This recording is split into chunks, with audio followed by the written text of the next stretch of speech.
Présidente. Good morning, everyone. Let's take our seats and start. The sitting is open.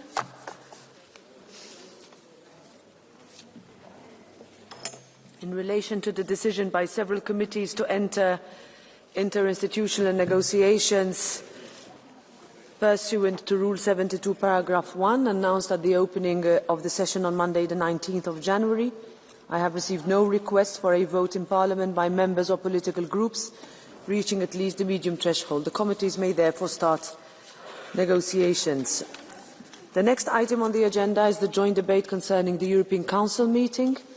First, we have European Council and Commission statements, conclusions of the European Council meeting of the 18th of December 2025, and European Council and Commission statements, a stronger and more sovereign Europe amid rising geopolitical tensions and continuous threat to the rules-based order. We will start with the President of the European Council, Antonio Costa, to take the floor. Antonio, go ahead.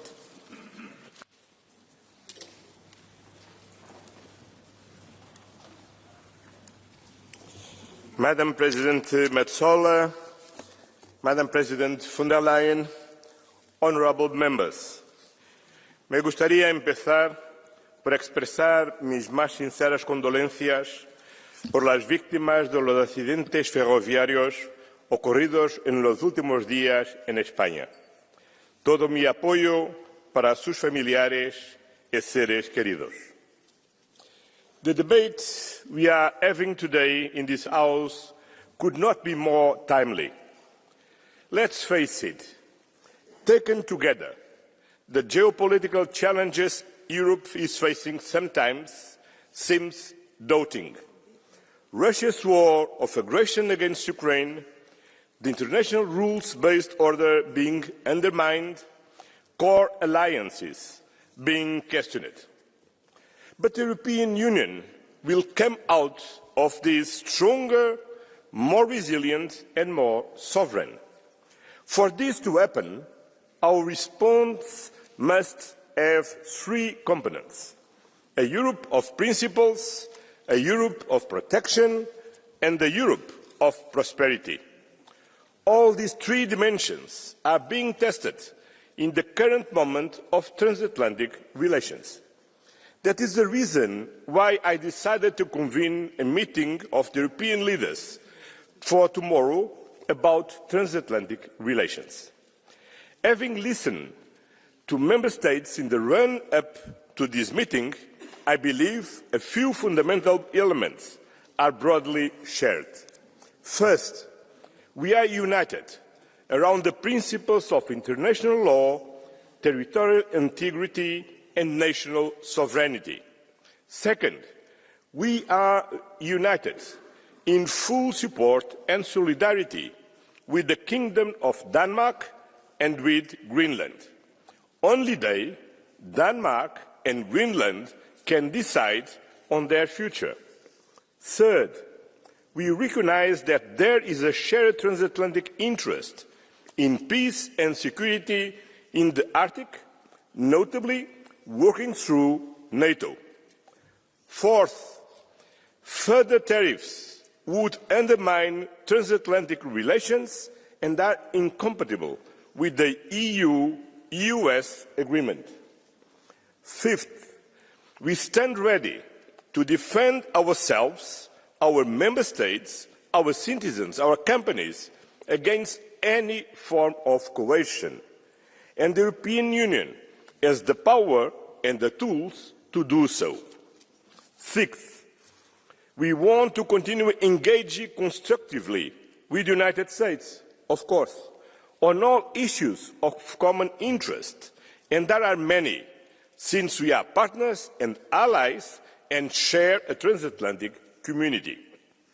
I believe these are the principles that should guide the discussions between our leaders tomorrow and our actions going forward. Ladies and gentlemen, the first way to Europe to become stronger and more sovereign is to remain a firm champion of the international rules-based order, international law and multilateralism. We will always uphold the principles enshrined in the United Nations Charter and defend human dignity and individual freedoms. We cannot accept that the law of the strongest prevails over the rights of the weakest, because international rules are not optional, and alliance cannot just boil down to a sequence of transactions. We cannot accept violations of international law anywhere, whether in Ukraine, Greenland, Latin America, Africa, or in Gaza. We cannot accept violations of human rights, whether in Iran, in Sudan, or in Afghanistan. In times like these, principles matter more than ever, because reliability is strength and consistency are key. The second way for Europe to become stronger and more sovereign is by better protecting our citizens. In 2025, we focused on the priority of Europe of defence and of accelerating our work towards European defence readiness. We have built the main building blocks. We are now working tirelessly to deliver, to invest better, coordinate more, improve efficiency, strengthen our European defence industry, and deploy new financial instruments. But long-term security in Europe cannot be upheld through increased investment and cooperation in defence alone. It must be achieved through a just and lasting peace in Ukraine, because Ukraine's security is Europe's security.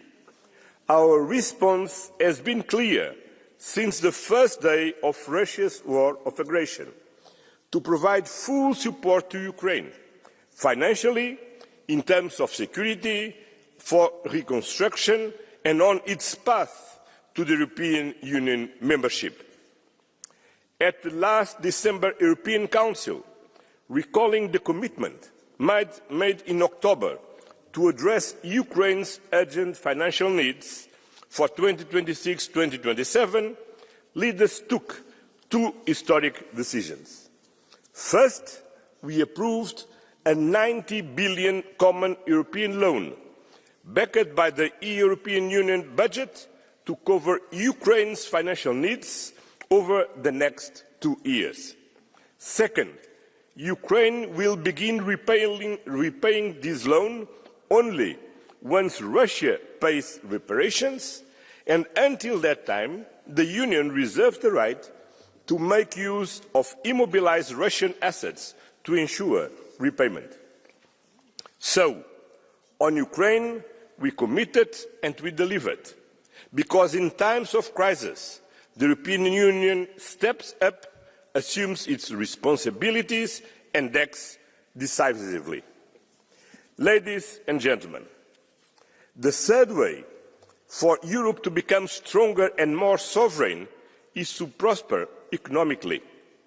Just as leaders provided strong momentum to the Europe of defence in 2025, we must do the same for Europe's economy this year, 2026, working hand in hand with the Commission and the European Parliament to give a new impetus to Europe's economic growth, innovation and resilience.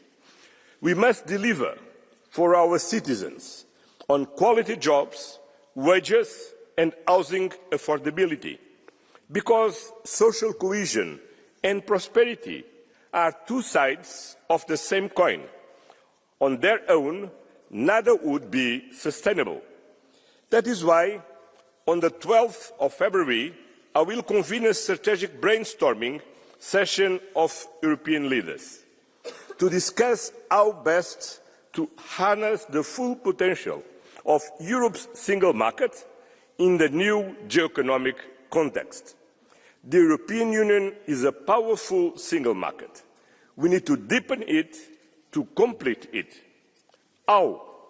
By making it easier to bring businesses services and investments across borders, by reducing red tape at all levels while maintaining our policy ambitions, by combining affordable, secure and sustainable energy sources in a truly integrated European energy market, by strengthening our digital sovereignty, defending our standards and regulatory independence against tech oligarchs, while protecting our children from deregulated and unconstrained social media, by promoting a savings and investment union that channels savings into productive investments within the European Union, and through trade. Trade deals are global rule books. Tariffs are taxes on citizens and companies. The European Union has built the most extensive network of trade agreements covering 78 countries, and the Commission is making impressive progress in negotiation with countries like India, Australia, Thailand, Philippines and the United Arab Emirates, to name just few. Just last week, we signed the historic Mercosur Treaty, which will create the largest free trade zone in the world, a market of more than 700 million consumers in 31 countries. Its political and economic significance cannot be overstated, especially in the current context. This agreement has not only economic value, is a decisive geopolitical significance right this moment. This agreement sends a powerful message to the world. Instead of tariffs, the European Union offers partnerships. Instead of spheres of influence, we are creating spheres of shared prosperity. The signing of the Mercosur Agreement followed more than 2 decades of negotiations. During this time, all points of view, including those voiced in this House, were carefully listened to and acted upon. For example, last month, significant additional measures and safeguards were put in place. I now look forward to working with you on the next steps, for which the role of the Parliament is essential. Honourable Members, my message today is clear. Only by combining principles, protection and prosperity can we make Europe more sovereign, more resilient and stronger. Together with the European Parliament and the European Commission, we will keep delivering for our citizens, for our collective strength and for Europe's place in the world. Thank you very much. Thank you very much, President Costa, and now the President of the European Commission, Ursula von der Leyen.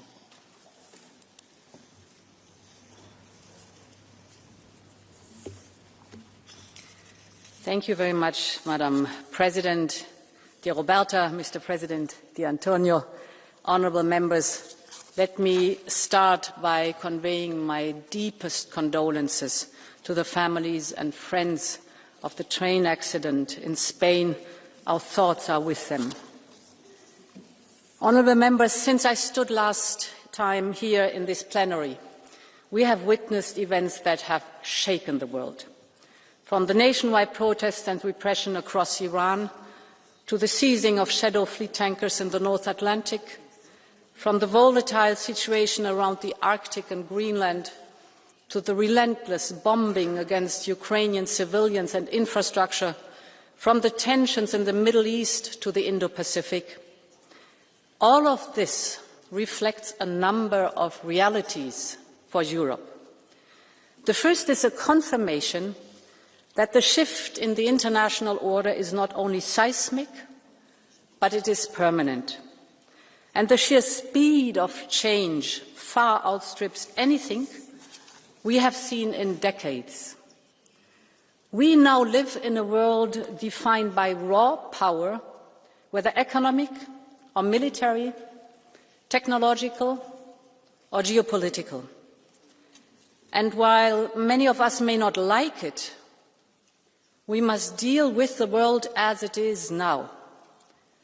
Which brings me to the second reality and imperative for Europe, and that is to speed up our push for independence. Whether in our economy or in our security, whether on technology or democracy, we have to be strong in shaping ourselves if we don't want to shape the world around us.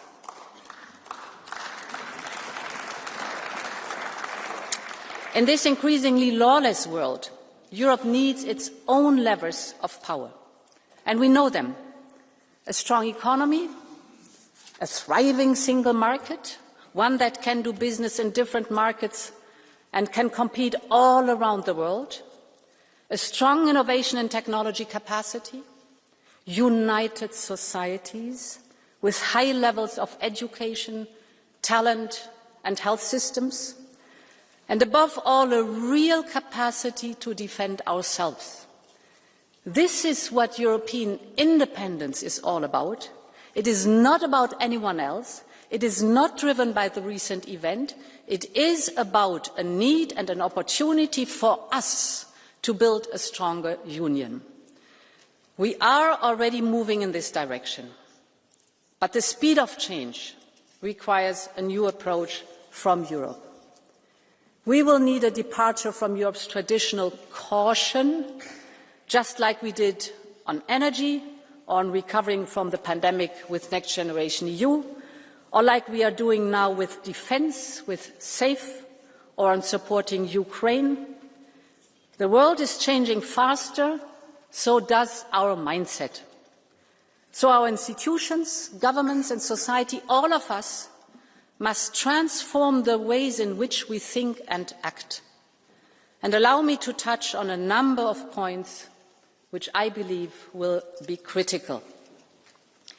It starts with security, and in particular the situation in the Arctic. Greenland is not just a territory in a key region of the world map and a land rich in critical raw materials, a strategic outpost on emerging global sea routes. It's all of these things. But above all, Greenland is home to a free and sovereign people. It is a nation with its sovereignty and its right to territorial integrity, and the future of Greenland is only for the Greenlanders to decide.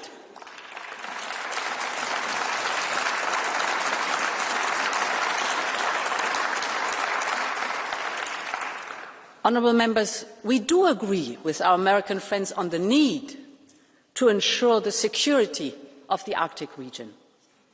And on this we are not only aligned, but we are working together, notably in the context of NATO.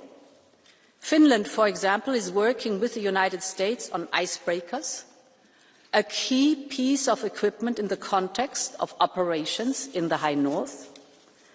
Or take the recent Danish-led Arctic Light exercise a few months ago in the context of NATO. This was key to strengthening Allied readiness in the Arctic.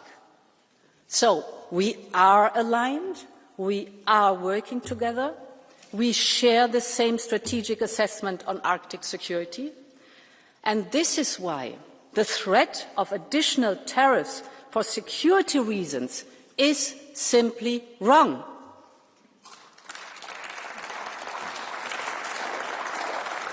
If we are now plunging into a dangerous downward spiral between allies, this would only embolden the very adversaries we are both so committed to keeping out of the strategic landscape.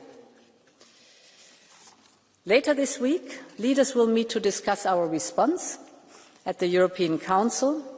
We are at a crossroads.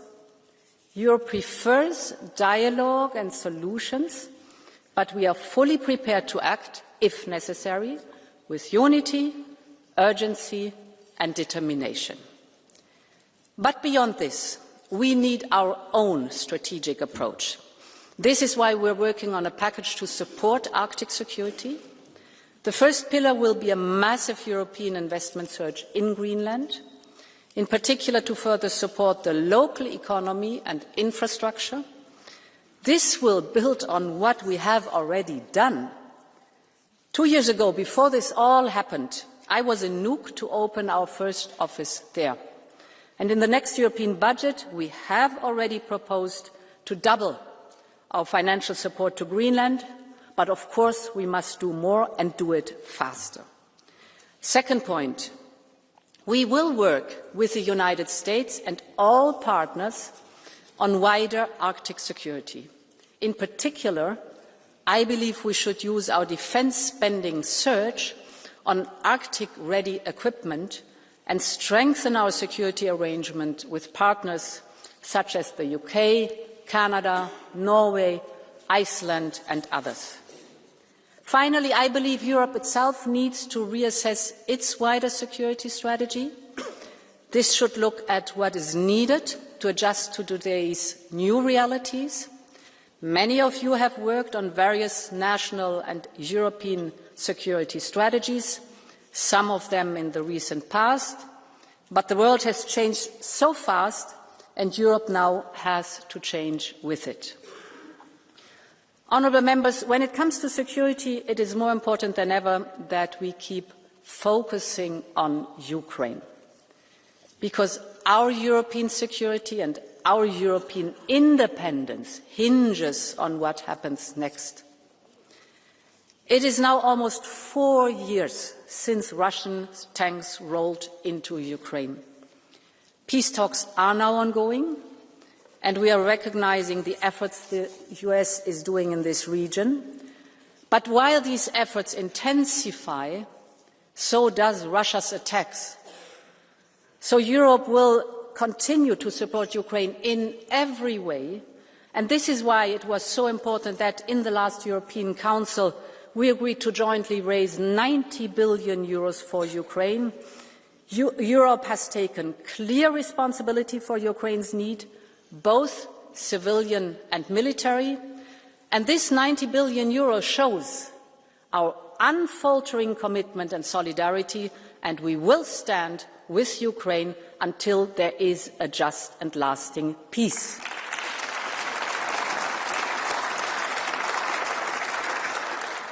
Honourable members, allow me to briefly turn to our economy and our need to reduce our dependencies here too, because this is intrinsically linked. Trade inside our single market accounts for 55% of our GDP. Trade with the rest of the world is worth roughly 45% of our GDP, 45%. Our supply chains and de-risking goals depend on trade. So trade matters more than ever. I just came back from Paraguay, where we signed a historic deal with Mercosur. Next week, we will be in India for another groundbreaking agreement. And negotiations are advancing with many others who want to do business with us. These deals will open massive opportunities for our businesses. They will create jobs here in Europe.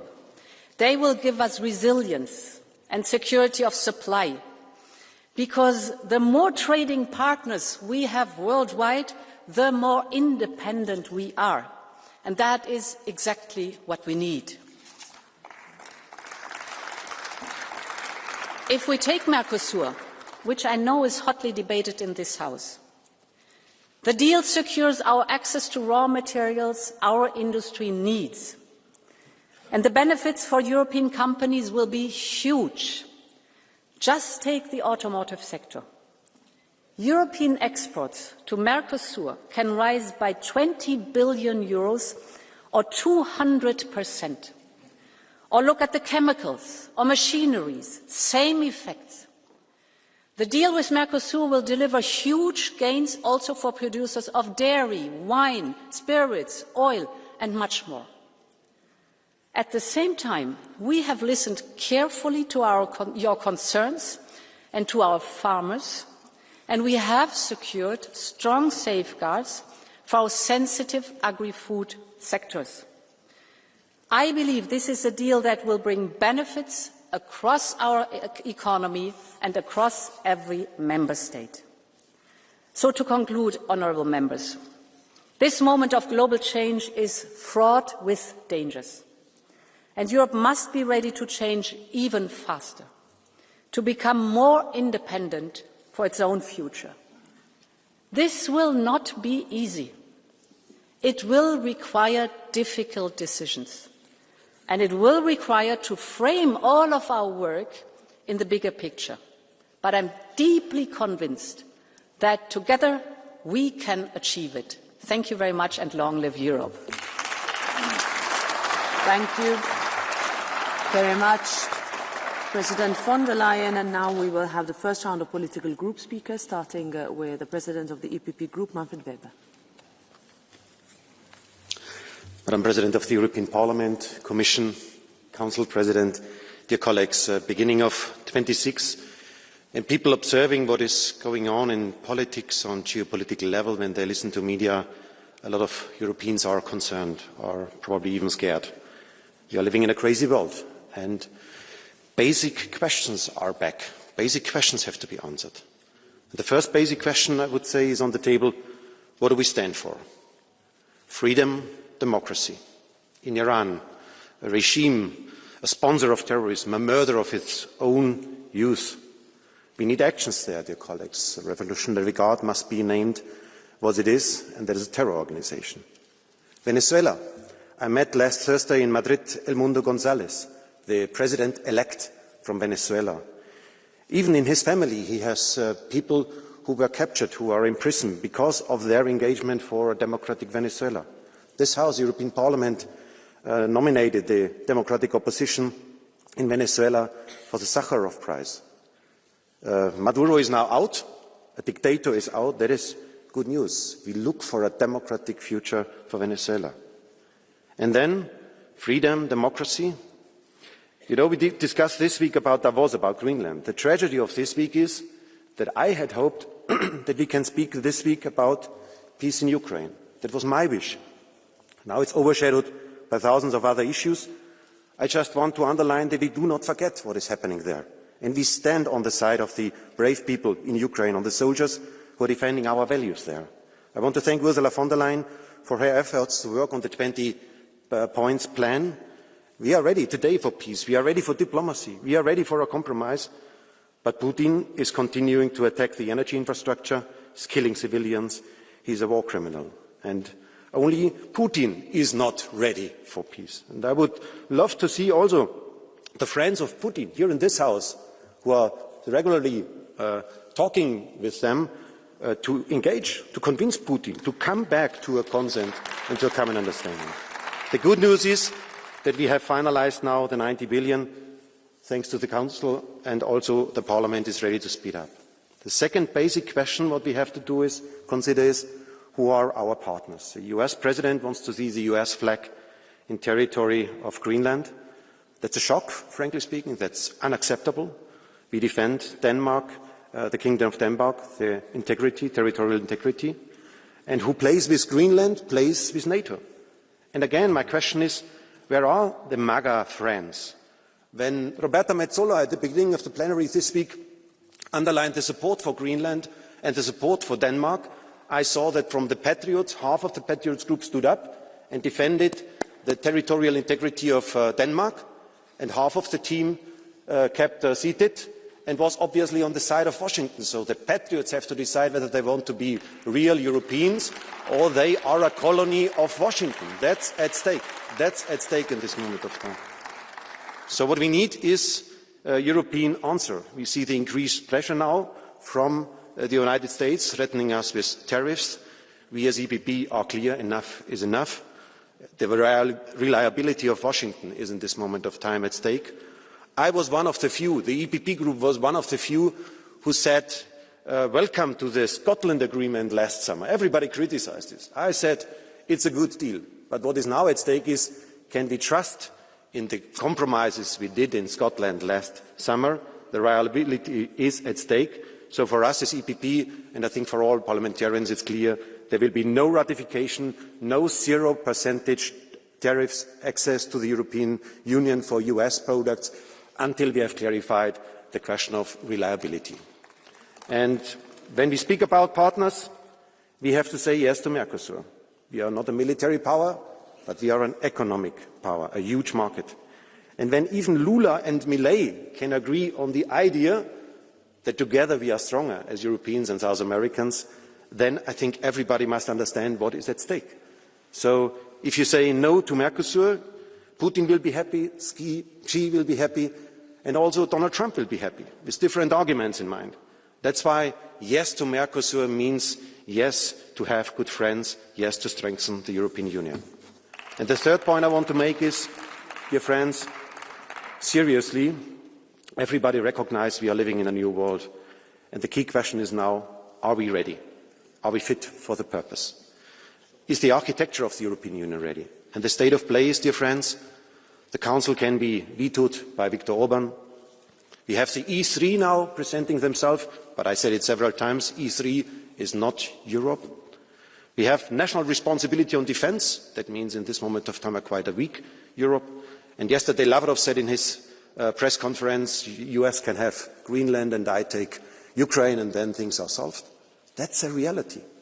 And dear friends, are we ready? And I have to say, no, we are not ready. Imagine for a second we would have really one voice where unanimity is gone. Imagine for a second we would be in a situation that we are coming back to the founding fathers of the European Union, building up a true defence union in the European Union. Dear friends, we have to stop to discuss the actual tweet and we have to begin to discuss making Europe strong again. That is what is at stake. And populism can only be answered if we solve the problem of the citizens on economy, on migration, but also the real point is to show leadership. So that's why we have a huge responsibility. Let's reassure freedom and democracy. Let's find new partners in the world and let's make Europe ready for the future. Thank you. Thank you very much, Mr. Weber. And now the President of the S&D Group, Irache García Pérez. Go ahead. Gracias, presidenta. Y quería, por supuesto, comenzar agradeciendo al presidente Costa y a la presidenta von der Leyen por sus palabras de solidaridad con el pueblo español, a las que me sumo en apoyo a todas las víctimas y los familiares de los accidentes de tren ocurridos en estos últimos días. Hace un año que Donald Trump regresó al poder y con él regresó una idea peligrosa, que el orden internacional es un estorbo y que la ley del más fuerte puede sustituir al derecho. Aranceles del 25% contra aliados europeos, amenazas abiertas, chantaje económico y desprecio a la soberanía ajena. Trump no es una anomalía pasajera, es un ataque frontal a la Europa que ayudó a construir. Y frente a sus ansias imperialistas, Europa no puede dudar, no puede esconderse, no puede callar, porque Trump solo entiende el lenguaje del poder y Europa tiene poder económico, tiene poder comercial y político. La pregunta es si estamos dispuestos a usarlo. Ante los aranceles y las amenazas sobre Groenlandia, la respuesta debe ser inmediata y firme. Suspender las negociaciones del acuerdo comercial con Estados Unidos, activar el instrumento anticoerción y reforzar la presencia militar en Groenlandia. Y preparar con urgencia un plan para que la Unión Europea esté en condiciones de responder si Dinamarca solicita la asistencia prevista en el artículo 42.7 del Tratado. Señora von der Leyen, Groenlandia no es solo un asunto de la OTAN, también es responsabilidad de la Unión Europea y, como tal, debemos asumirla y no mirar hacia otro lado. Y lo mismo ocurre con América Latina. No bastan declaraciones genéricas. Hay que decirlo sin ambigüedades. La agresión de Trump contra Venezuela y sus amenazas de uso de la fuerza contra países como Colombia, Cuba, México, Panamá y Canadá son inaceptables y son ilegales. Y Europa no puede normalizarlas, porque América no es propiedad de Trump, es propiedad de sus pueblos y sus gentes. En Venezuela, Trump ha dejado claro su objetivo y no es la democracia, es el petróleo. Lo demuestra despreciando a la oposición democrática venezolana y anunciando el control estadounidense sobre la industria petrolera venezolana. Ese es su único interés. Nuestra posición debe ser clara: condenar la violación del derecho internacional y, al mismo tiempo, implicarnos activamente para facilitar un proceso de transición democrática real. Señora von der Leyen, se lo advertí en el Pleno de diciembre y hoy se confirma. La política de apaciguamiento y complacencia frente a Trump no funciona. Cuando no se responde a tiempo, el problema se agrava. ¿Cuántas provocaciones más hacen falta para reaccionar? Y permítame también ser clara con respecto a Gaza. La llamada Junta de Paz que promueve Trump no es un proyecto de paz, es un negocio al servicio de sus amigos. Si de verdad queremos la paz, Gaza debe de ser gobernada por la autoridad palestina, no por un consejo para repartir poder e influencia. Y, señor Weber, el tiempo ha demostrado que se equivocó. Nos acusó de romper la coalición europeísta por oponernos al infame acuerdo arancelario con Trump. Y hoy estamos en esta situación, pero nunca es tarde para volver al lado correcto. Igual que nos entendimos y trabajamos por unidad para defender a Ucrania, porque era defender Europa, ahora tenemos que trabajar por esa unidad para defender la soberanía europea. Frente a la doctrina Monroe, la Unión Europea debe responder con más soberanía en defensa, energía, tecnología, comercio, y en ese contexto no podemos paralizarnos y por eso debemos empujarnos a avanzar también mediante alianzas estratégicas como el Acuerdo Mercosur, construyendo cuanto antes una mayoría en este Parlamento, porque ese es nuestro objetivo. Convertir cada crisis en una oportunidad para reforzar Europa. Y frente a la Europa del silencio, de la sumisión y del miedo, construiremos la Europa soberana, del coraje, de la democracia y de la dignidad. Una Europa que no se arrodilla, una Europa que no calla, una Europa que sabe defender su lugar en el mundo. Muchas gracias. Thank you very much. Now I give the floor to the chair of the PFE Group, Jordan Bardella.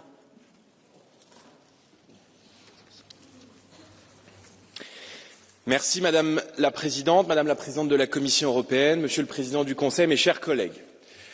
Je veux vous parler aujourd'hui de nos agriculteurs que vous conduisez à l'abattoir. Madame von der Leyen, vous revenez tout juste du Paraguay où vous avez ce samedi planté un nouveau clou dans le cercueil de nos agriculteurs en signant l'accord commercial avec les pays du Mercosur.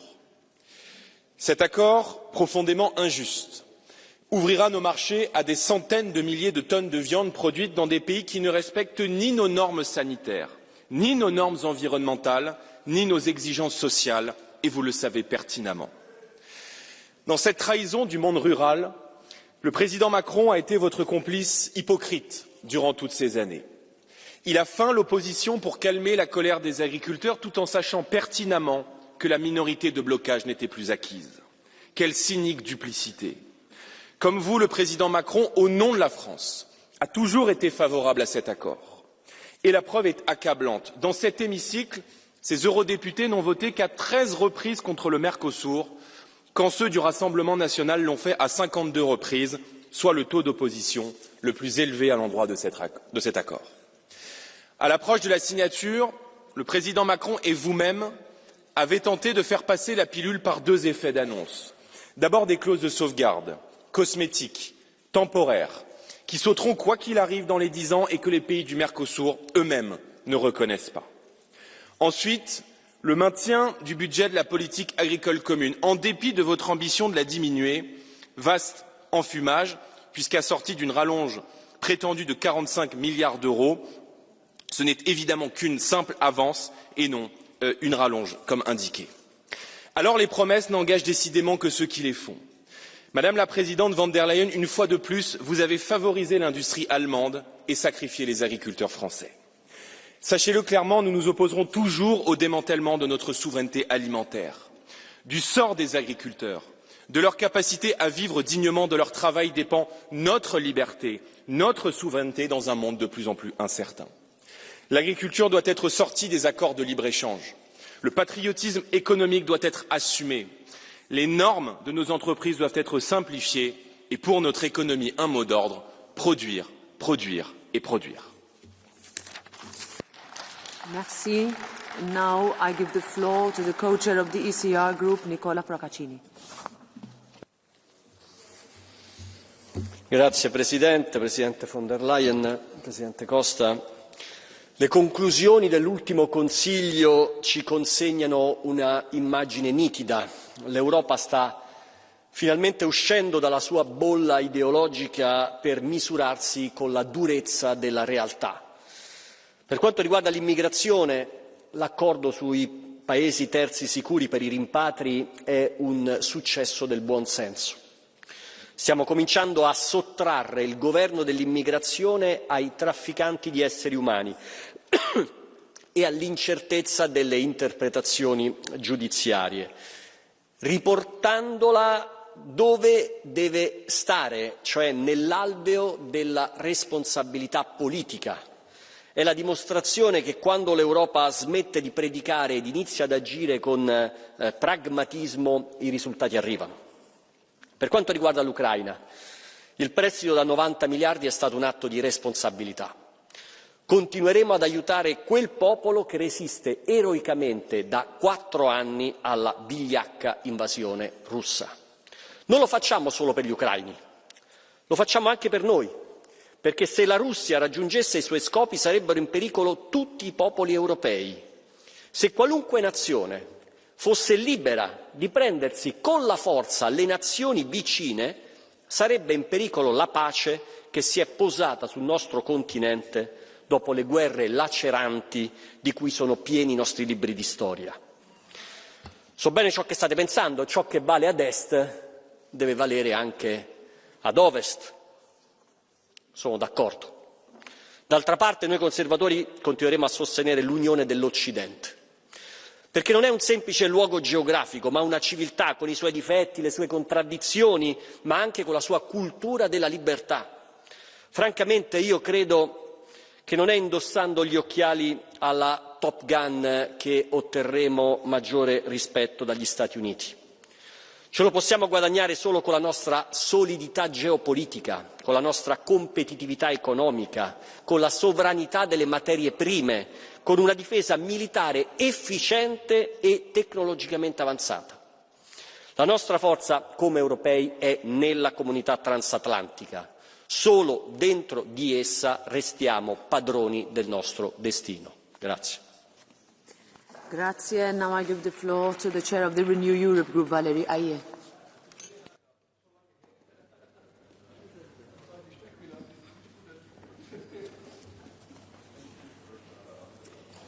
Madame la Présidente, Monsieur le Président, chers collègues. Je voudrais commencer cette intervention par un message de soutien et de solidarité avec les Iraniennes et les Iraniens. Les manifestations contre le régime ont fait place à une répression d'une violence inouïe, à des massacres. Ce régime doit tomber. Mais il doit tomber par la seule volonté du peuple iranien, c'est-à-dire sans interventionnisme extérieur, sans bombes américaines. La responsabilité de l'Union européenne est majeure. Nous devons inscrire les gardiens de la révolution sur la liste des organisations terroristes. Ce n'est pas un geste symbolique, mais une mesure juridique aux effets immédiats. Elle réduira leur capacité de financement à l'international et permettra au peuple iranien de mener à terme sa révolution. Nous devons assumer ce choix parce qu'il défend 2 principes qui nous sont chers, le respect des libertés fondamentales et le droit des peuples à disposer d'eux-mêmes.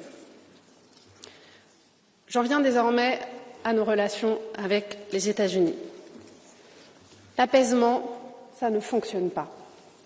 Nous sommes entrés dans le temps de la lucidité, de la prise de conscience et du courage politique. Alors oui, Renew l'assume. L'Europe doit jouer le rapport de force avec les États-Unis de Donald Trump. Et pour ça, nous avons des outils de dissuasion. des outils que nous sommes prêts à utiliser. Je le dis d'entrée, et nous l'avons annoncé ce week-end, Renew ne votera pas l'accord commercial entre les États-Unis et l'Union européenne conclu à Thornbury. Nous demandons également, et au plus vite, l'activation de l'instrument anti-coercition. Pourquoi on le demande? Parce que cet instrument, on l'a voté précisément pour la situation dans laquelle on se trouve aujourd'hui. Alors, ne tardons pas, Madame la Présidente, Monsieur le Président. Madame la Présidente, notre modèle européen n'est pas à vendre à la découpe. Et votre responsabilité, c'est aussi de faire respecter notre souveraineté. Alors appliquez pleinement le DMA et le DSA. Et sachez par ailleurs que nous refuserons toute simplification qui reviendrait à un abandon contre les GAFAM. Chers collègues, à cette dissuasion économique et réglementaire, nous devons ajouter une dissuasion militaire. Nous devons accompagner le déploiement actuel des troupes européennes au Groenland par la constitution d'une force navale européenne. Une force capable de surveiller et de dissuader les menaces potentielles dans la région arctique. Et nous devons renforcer nos liens économiques et politiques avec le Groenland. Je rappelle au passage que le Groenland est couvert sans la moindre ambiguïté par la clause d'assistance mutuelle de l'Union européenne. Chers collègues, nos concitoyens sont inquiets. Inquiets de ce que Trump va faire. Inquiets de sa politique, inquiets de notre réponse. Il ne faut pas leur mentir, et d'ailleurs ils le savent très bien. L'utilisation de notre arsenal de dissuasion aura des conséquences sur notre économie. Mais dans ce moment décisif, les Européens nous soutiennent et veulent profondément que nous nous fassions respecter, parce qu'ils ont parfaitement compris les enjeux, parce qu'ils refusent d'être les vassaux des États-Unis et de toute autre puissance étrangère. Et notre responsabilité, ça n'est pas d'hésiter, c'est d'être dans l'action. Et regardez la situation. Donald Trump est élu depuis 1 an. Et qu'est-ce qu'on voit depuis? Un président américain qui veut nous humilier, qui veut nous soumettre, qui veut utiliser l'extrême droite ici, dans ce Parlement européen, pour détruire l'Europe. Et moi, je voudrais poser une question à M. Bardella.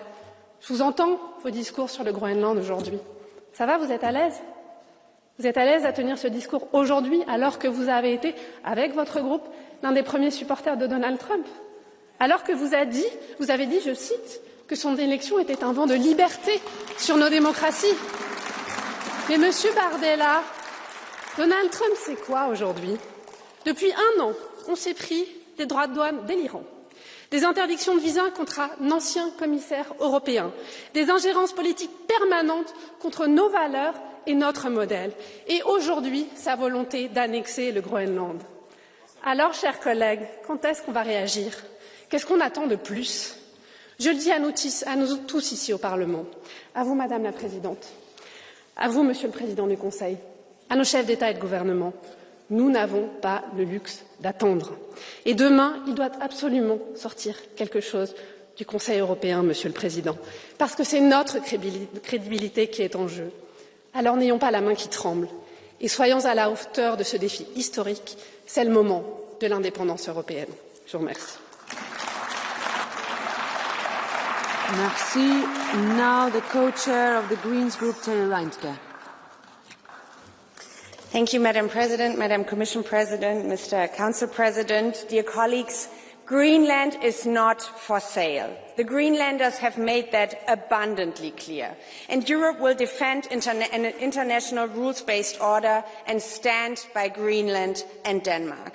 And colleagues, let's be honest, this is not yet another diplomatic dispute between the White House and the European Union. Trump wants to destroy the foundation on which we built peace and cooperation, freedom and democracy over the past decades, international law and international institutions. And why does he attack Europe and the European Union head-on in this? We are democracies, we are close economic partners, we are even NATO allies of the US. Because the EU can be a global force for democracy and rule of law if we can work together. Colleagues, we have a single market, a force of global strength. We have a social model which might need reforms, but delivers universal health care, mandatory rest days and workers' representation to our citizens. Because we have a European Court of Justice that stands firm even in difficult times. Trump does not not attack us because he thinks we are weak and irrelevant. He attacks us and tries to destroy the European Union because we have the potential to be strong in this world. So, colleagues, let us be strong. Let us use our tools in this crucial moment by not giving in to blackmail, by using the anti-coercion instrument, by becoming world leaders in green technology, by enforcing our digital rules also against the tech oligarchs in the US, by finally introducing a proper taxation on digital services so that these tech oligarchs can pay their fair share, by building a strong and independent European defence sector. It's true, Europe can no longer afford illusion. Against chaos, we defend a world order based on rules. Against egoism, we choose cooperation based on mutual respect. And it's true, it's not only Europe, it's Canada, it's Australia, it's South Korea, it's Japan, it's countries across the world that want to work together with us. And against brutality, dear colleagues, and brutality we can see every day on the news at this time, we stand united in the defence of our values. This, colleagues, is the European way, and this is the way that we have to defend right now. Thank you very much. Thank you very much. And now the co-chair of the Left Group, Manon Aubry.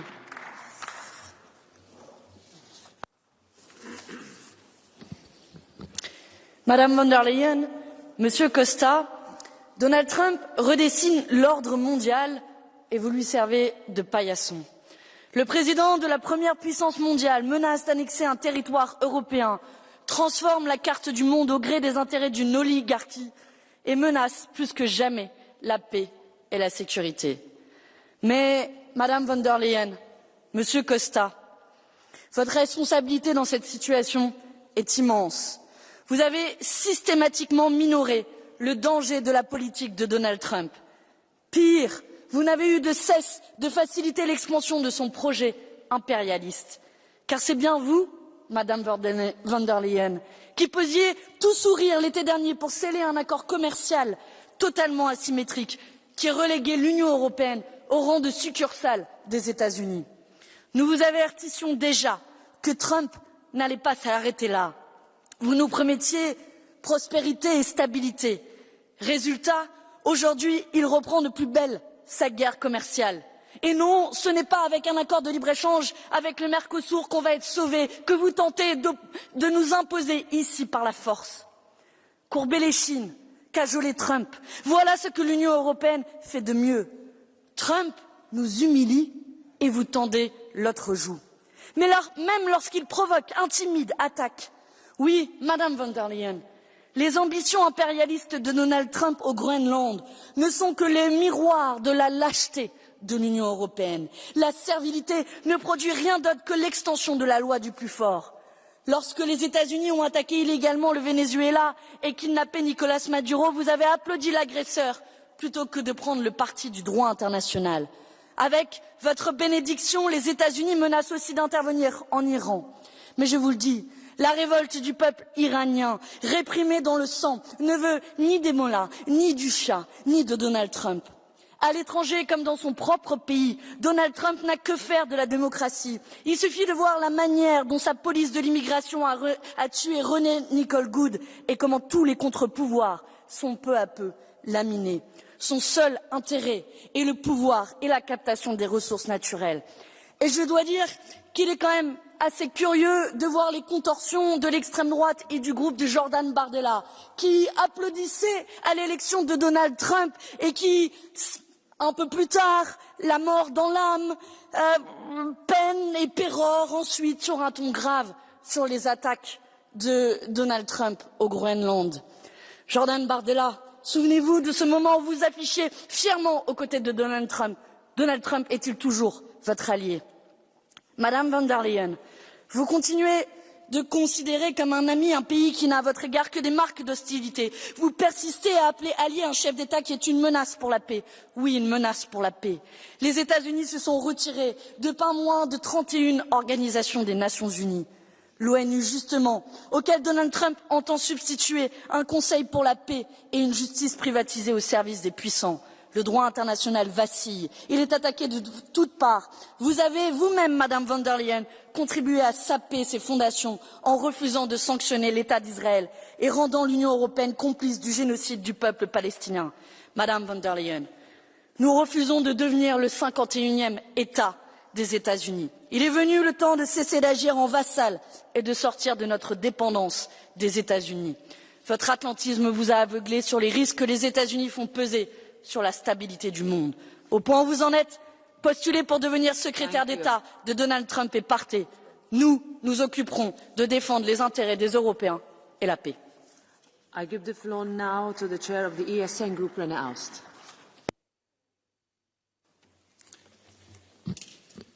In einer Welt, die sich geopolitisch täglich neu sortiert, müsste die EU eigentlich alles daran setzen, nach außen geschlossen aufzutreten. Doch es ist die Europäische Union selbst, die diesen inneren Zusammenhalt immer wieder torpediert. Übergriffigkeit, Zentralismus, Bevormundung der Mitgliedstaaten. Statt sich auf das Wesentliche zu konzentrieren, Binnenmarkt, Schutz der Außengrenzen, Organisation der Verteidigungskooperation, die in den vergangenen 15 Jahren sträflich vernachlässigt wurde, verheddert sich Brüssel in ideologischen Projekten und übergeht dabei den Willen der Völker, wie zuletzt in Bulgarien. Wir von der AfD haben ein Jahrzehnt lang gefordert, wir müssen unabhängig von den Vereinigten Staaten von Amerika werden. Wir müssen souverän werden. Wir müssen unsere Sicherheitspolitik selbst in die Hand nehmen. Beschimpft wurden wir dafür von den sogenannten Konservativen als Anti-Amerikaner und als Militaristen. Heute wird diese Abhängigkeit, in die Sie uns geführt haben, von den Vereinigten Staaten von Amerika ausgenutzt. Und dann stellen Sie sich hierher und behaupten, Sie seien die Verteidiger der Freiheit und der Souveränität Europas. Das widerspricht der Erfahrung der Geschichte. Europa muss erwachsen werden. Europa muss seine Freiheit und seine Unabhängigkeit schützen. Das geht aber nur, wenn wir mehr Respekt haben vor den Nationen hier in Europa. Wer aber in diesen Zeiten weiter Pro-Migrationspolitik, Pro-Gender-Politik, Pro-Klimapolitik betreibt, der macht Politik auf Kosten des europäischen Gedankens. Wir stehen für einen anderen Weg. I give the floor now to Andrzej Halicki, 1.5 minutes. Szanowni Państwo, my w Polsce wierzymy w wolność, wierzymy w demokrację, wierzymy w bezpieczeństwo oparte o prawo międzynarodowe. Dlatego tak bardzo wierzymy, że Europa silna, solidarna, lojalna to jest ta wartość najważniejsza, którą musimy wzmacniać, której musimy bronić. I wszyscy, którzy osłabiają naszą wspólnotę, realizują cele Putina, bo to on zagraża międzynarodowemu bezpieczeństwu, zagraża nam, Europejczykom i mówi to wprost. Wszyscy, którzy chcą Europy słabszej, de facto są jego współpracownikami. I chciałem powiedzieć, że bardzo ważnym jest partnerstwo. Jeżeli mamy transatlantycki sojusz, to jako wiceprzewodniczący Europejskiej Partii Ludowej odpowiedzialny za politykę zagraniczną muszę powiedzieć jedno. Ani państwa członkowskie, ani my tu w parlamencie, ani żaden Europejczyk nie podda się szantażowi. Jeżeli prezydent Trump mówi, że chce wzmocnić bezpieczeństwo Grenlandii, to odpowiedź jest bardzo prosta. Tak, razem z założycielem Sojuszu Północnoatlantyckiego Danią, ale także z każdym innym państwem członkowskim tego sojuszu będziemy bronić każdego centymetra ziemi przed agresją rosyjską, bo to czy jakąkolwiek inną, bo taka jest podstawowa zasada partnerstwa w sojuszu. To jest tak proste i oczywiste, że jeżeli ktoś mówi inaczej, to nic dziwnego, że musimy postawić duży znak zapytania nad efektywnością takiego sojuszu. Dlatego Europa musi być, jeszcze raz powtórzę, silna, zjednoczona i siłą naszą jest także jednomyślność. Jeżeli Viktor Orban próbuje nas osłabić, to Europa się nie da rozegrać Viktorowi Orbanowi, za chwilę będzie przeszłością. Ale nie możemy się poddać żadnemu innemu politykowi, który będzie próbował osłabiać naszą jedność. Solidarna, zjednoczona Europa zwycięży. Thank you very much. Now Kathleen van Bremt, 1.5 minutes. Dank u wel, voorzitter. Collega's, we are under attack. Onze veiligheid, onze welvaart, onze integriteit en eigenlijk het voortbestaan van onze Unie staan vandaag op het spel. Maar genoeg is genoeg. Ik denk dat velen dat hier al gezegd hebben. Het beleid van het sussen van Trump, hem gelijk geven of een slecht akkoord. Ja, beste EVP'ers, een slecht akkoord op handel aanvaarden. Die tijd moet nu echt gedaan zijn. We laten onze industrie, onze arbeiders, onze soevereiniteit, onze toekomst niet bedreigen. Nu niet, nooit niet. Laat ons ook stoppen met onszelf kleiner te maken dan wat we zijn. We zijn een economische grootmacht. En we moeten die macht gebruiken. Dus ja, commissie, raad, collega's. Toon leiderschap deze week. Kom uit deze raad met een duidelijke boodschap. Niet alleen aan Trump, maar ook aan onze eigen bevolking. Ja, activeer het antidwanginstrument. Het is onze bazooka om aan de rest van de wereld te tonen dat we er staan en dat we onze economische macht kunnen en willen gebruiken. En uiteraard, kies voluit voor eenheid en soevereiniteit en bouw die brede coalitie met onze partners wereldwijd. Van Canada tot Indonesië, van Mercosur tot Indië. Dat is het antwoord op Trump. Het is de moment van de waarheid. Please, show, don't tell. Dank u. I give the floor now to Harald Wilimski, 1,5 minutes. Danke sehr, Frau Präsident. Meine sehr geehrten Damen und Herren, ich möchte Ihnen etwas Ironie nicht ersparen, weil bei all den geopolitischen Muskelspielen, die Sie da hier betreiben, möchte ich Sie daran erinnern, dass diese Europäische Union seit vielen, vielen Jahren nicht einmal in der Lage ist, hier im Parlament in Straßburg oder im Parlament in Brüssel für Warmwasser zu sorgen. Und ich gehe mit der Ironie weiter. Was machen Sie denn bei all Ihren Muskelspielen? Setzen Sie sich oder beauftragen Sie irgendwelche Soldaten in strombetriebenen Panzern mit einer Regenbogenflagge und einer EU-Flagge, Putin und Trump gleichermaßen den Krieg zu erklären? Das geht doch alles nur ins Lächerliche hinein.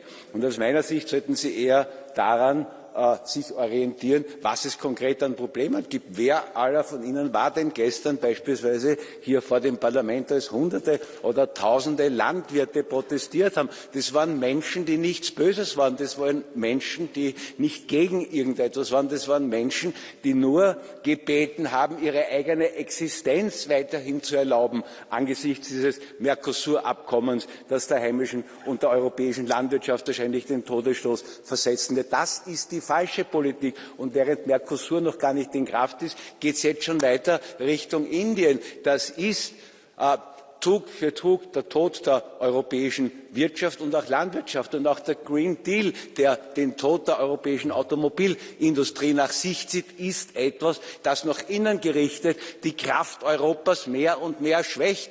Aber es gibt sie noch, die vernünftigen Stimmen in Europa, ob das ein Premierminister Viktor Orban ist, ob das ein Premier Andrej Babiš ist, ob das ein Herr Fico ist, ob das andere bald sein werden, die in dieser Allianz von Mitte-Rechts-Parteien den richtigen Weg gehen. Da liegt die Zukunft. Aber erlauben Sie mir das direkt zu sagen, nicht in dem Weg der Selbstzerstörung, den Sie beschreiten. Danke. Yeah, thank you. Thank you. Next speaker, Billy Kelleher.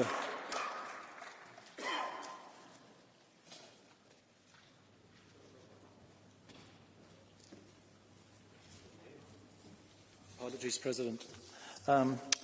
At the outset, I just welcome the statement by the President of the Council and the President of the Commission regarding the fact that we are determined to insist on international rules-based order, multilateralism and the UN Charter, and ensuring that Europe plays its part in being a reliable partner in that context and in that architecture. Reference has been made to Ukraine, and we have to ensure that we support Ukraine, both the European Union, NATO and its allies, to insist that the integrity and the sovereignty of Ukraine is protected. And that means continual financial support, as was announced with the 90 billion common European loan for Ukraine. But if we are to be genuine about international rules-based order, it cannot be à la carte. We have to insist on international rules-based order in every conflict, in every aspect of life. And that means we have to insist on international rules-based order in Gaza as well. And we have to insist that Israel complies with international law when we are dealing with Gaza. President, I find it very hard to listen to people in this chamber, particularly from the far right, advocating for President Trump. When President Trump is using the wine producers in Italy and in France as leverage to beat us, when President Trump is using the car factory workers in Munich, in Slovakia and in other countries right across the European Union, when he's using their jobs as a battering ram to threaten us, it is incomprehensible that you could be supporting a President of the United States who wants to undermine everything we are trying to achieve in the European Union. And if you don't believe me, just go to President Trump's US national security strategy and scroll down to C, where he says promoting European greatness, and then takes a sledgehammer to everything that we stand for here in this European Union. It is quite shameful and hard to understand. So again I say, go back to your constituents, go back to your voters and tell them that it's your icon, it is your hero that are threatening their jobs. Thank you. Next speaker, Diana Riba Ejiner.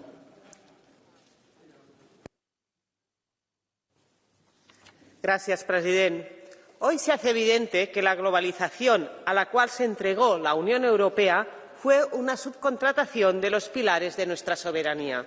Externalizamos nuestra defensa a Estados Unidos, el suministro eléctrico a Rusia y la producción a China.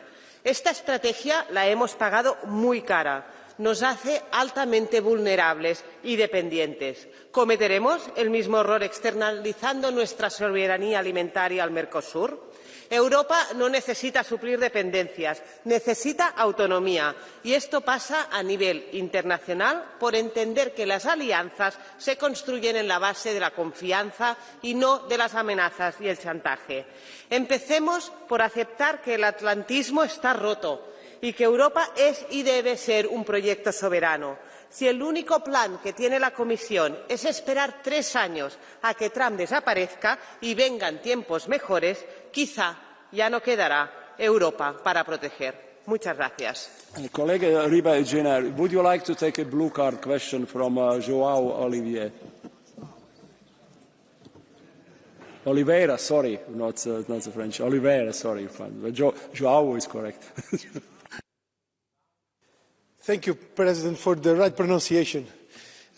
Senhora deputada Riba Ejiner falou na sua intervenção sobre os prejuízos que têm resultado de opções que vão sendo feitas de desmantelamento da produção, de desmantelamento da resposta a algumas necessidades dos povos, nomeadamente em relação às questões alimentares.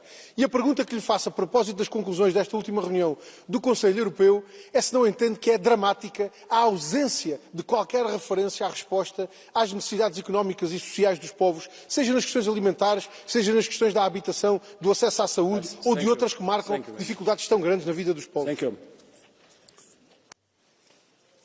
Sí, muchas gracias. Como he dicho, empezamos esta legislatura hablando todos los que estamos en esta sala de soberanía, soberanía industrial, alimentaria, de todo tipo de soberanías. Y 1 año y medio después de este mandato ya estamos volviendo a hacer un contrato como puede ser el de Mercosur, donde estamos vendiendo todas estas soberanías tan y tan necesarias. El COVID nos dio una gran lección. Necesitamos ser mucho más soberanos, nuestros pueblos y nuestras ciudades y toda Europa. Como he dicho en mi speech, creo que la globalización nos ha llevado a depender de demasiados temas externos, como puede ser Rusia, lo vimos con el tema eléctrico, China con la industrialización y con la defensa de Estados Unidos. Es el momento de Europa y más Europa y más soberanía. Muchas gracias. Next speaker, Mark Botenga.